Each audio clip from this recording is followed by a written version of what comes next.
there was as I've described, there was a storm happening in my life that was very separate from a camera being there. I was in an abusive relationship for 6 years, and that was going on, and there was a camera over here filming that, but that was my reality, and that would not have changed, be it for or without the cameras. The only thing I would say is if the cameras were not in my life, there's a good chance I wouldn't be sitting here today, because a lot of domestic violence situations end in murder-suicide versus just suicide. And so I have my daughter here with me today, and by the grace of God and perhaps reality TV, I'm sitting here, and so is she. And you had to think about that, I'm sure, when you signed up for the show, if that's going on in your personal relationship at home, that may come out. Did you debate that and think about that and talk to him about that?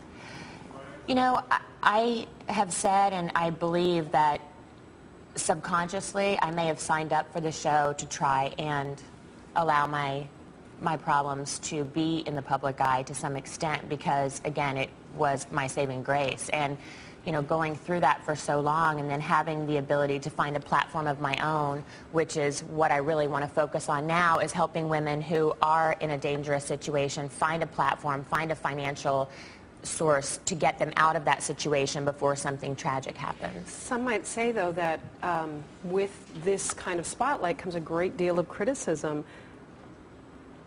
True.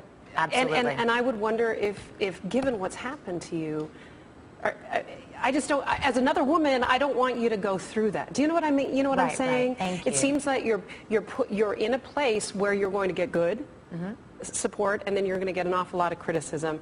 And I'm the type of person that I would just want to run and be quiet and find solace and prayerfully and quietly, not necessarily be in the spotlight. And I feel like I want that for you.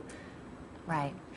I understand that, and I feel that way a lot too. I mean, I've spent 5 weeks in my house after my husband's death, and then I realized that we're all put on this earth with a plan and with a mission, and I was handed a very specific mission, I feel, by the grace of God through a tragedy.